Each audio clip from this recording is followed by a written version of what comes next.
Exode au chapitre 21. Voici les lois que tu leur présenteras. Si tu achètes un esclave hébreu, il servira 6 années. Mais la septième, il sortira libre, sans rien payer.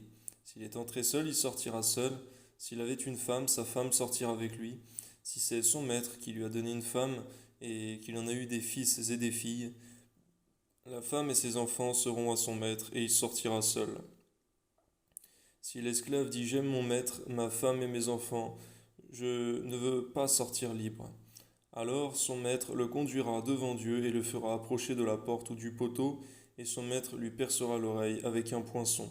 Et l'esclave sera pour toujours à son service. Si un homme vend sa fille pour être esclave, elle ne sortira point comme sortent les esclaves. Si elle déplaît à son maître, qui s'était proposé de la prendre pour femme, il facilitera son rachat.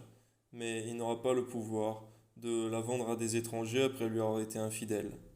S'il la destine à son fils, il agira envers elle selon le droit des filles. S'il prend une autre femme, il ne retranchera rien pour la première, à la nourriture, aux vêtements et au droit conjugal.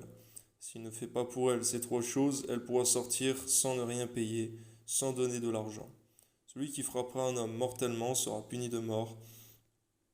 S'il ne lui a point dressé d'embûche, et que Dieu l'ait fait tomber sous sa main, je t'établirai un lieu où il pourra se réfugier. Mais si quelqu'un agit méchamment contre son prochain, en employant la ruse pour le tuer, tu l'arracheras même de mon autel pour le faire mourir. Celui qui frappera son père ou sa mère sera puni de mort. Celui qui dérobera un homme et qui l'aura vendu ou retenu entre ses mains sera puni de mort. Celui qui maudira son père ou sa mère sera puni de mort. Si des hommes se querellent et que l'un d'eux frappe l'autre avec une pierre ou avec le poing, sans causer sa mort, mais en l'obligeant à garder le lit, celui qui aura frappé ne sera point puni, dans le cas où l'autre viendrait à se lever et à se promener dehors avec son bâton. Seulement, il le dédommagera de son interruption de travail et le fera soigner jusqu'à sa guérison. Si un homme frappe du bâton son esclave, homme ou femme, et que l'esclave meurt sous sa main, le maître sera puni. Mais s'il survit un jour ou deux, le maître ne sera point puni, car c'est son argent.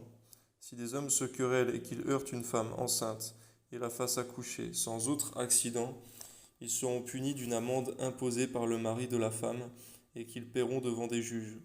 Mais s'il y a un accident, tu donneras vie pour vie, œil pour œil, dent pour dent, main pour main, pied pour pied, brûlure pour brûlure, blessure pour blessure, meurtrissure pour meurtrissure. Si un homme frappe l'œil de son esclave, homme ou femme, et qu'il lui fasse perdre l'œil, il le mettra en liberté, pour le prix de son œil. Et s'il fait tomber une dent à son esclave, homme ou femme, il le mettra en liberté pour prix de sa dent. Si un bœuf frappe de ses cornes un homme ou une femme, et que la mort en soit la suite, le bœuf sera lapidé, sa chair ne sera point mangée, le maître du bœuf ne sera point puni. Mais si le bœuf était auparavant sujet à frapper, et qu'on en avait averti le maître qui ne l'a point surveillé, le bœuf sera lapidé, dans le cas où il tuerait un homme ou une femme, et son maître sera puni de mort. Si l'on impose au maître un prix pour le rachat de sa vie, il paiera tout ce qui lui sera imposé. Lorsque le bœuf frappa un homme, un fils ou une fille, cette loi recevra son application. Mais si le bœuf frappe un esclave, homme ou femme, on donnera 30 cycles d'argent au maître de l'esclave et le bœuf sera lapidé. Si un homme met à découvert une citerne, ou si un homme en creuse une et ne la couvre pas, et qu'il y tombe un bœuf ou un âne, le possesseur de la citerne paiera au maître la valeur de l'animal en argent, et aura pour lui l'animal mort. Si le bœuf d'un homme frappe de ses cornes le bœuf d'un autre homme, et que la mort soit la suite, ils vendront le bœuf vivant et en partageront le prix. Ils partageront aussi le bœuf mort. Mais s'il est connu que le bœuf était auparavant sujet à frapper, que son maître ne l'ait point surveillé, ce maître rendra bœuf pour bœuf, et il y aura pour lui le bœuf mort.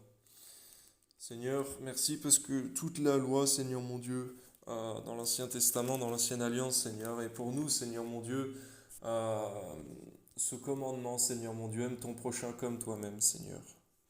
L'amour ne fait pas de mal au prochain. Que ton nom soit béni, Seigneur. Amen.